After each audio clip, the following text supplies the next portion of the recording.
അള്ളാഹുവിന്റെ കരുണയില്ലാതെ ഒരു മനുഷ്യനും സ്വർഗ്ഗത്തിൽ കിടക്കാൻ പറ്റൂല. അള്ളാന്റെ റസൂൽ പറഞ്ഞു, ഒരാൾക്കും അള്ളാഹുവിന്റെ സ്വർഗ്ഗത്തിൽ കിടക്കാൻ പറ്റൂല, ഇബാദത്ത് കൊണ്ട് കിടക്കാൻ പറ്റൂല. അതിനല്ലേ ചരിത്രം പറഞ്ഞത്, ബനൂ ഇസ്രായേലിൽ ജീവിച്ചിരുന്ന ഒരു മനുഷ്യൻ 500 കൊല്ലം ഇബാദത്ത് ചെയ്ത് 500 കൊല്ലം. ഞാനും നിങ്ങൾ ഒരു ദിവസം പോലും ചെയ്യണില്ല. 500 കൊല്ലം ഇബാദത്ത് ചെയ്ത ഒരു മനുഷ്യൻ, ആ മനുഷ്യൻ കടലിൽ ആ വെള്ളത്തിന്റെ മുകളിൽ മുസല്ല വിരിച്ചിട്ട് നിസ്കരിച്ച മനുഷ്യൻ 500 കൊല്ലം ഇബാദത്ത് ചെയ്തു. ഉറങ്ങാറില്ല.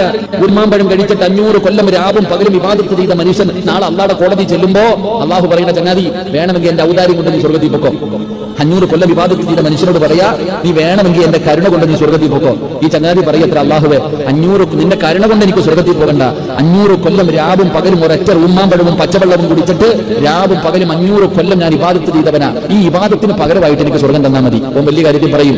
എന്റെ പ്രിയപ്പെട്ടവരെ, റസൂലുള്ളാഹി സ്വല്ലല്ലാഹു അലൈഹി വസല്ലം തങ്ങൾ പറയുന്ന, അള്ളാഹു മലക്കുകളെ വിളിച്ചിട്ട് പറയാം, അളന്നു നോക്കാൻ. അവിടെ അമലുകൾ അളന്നു നോക്കി, ഒന്നുമില്ല.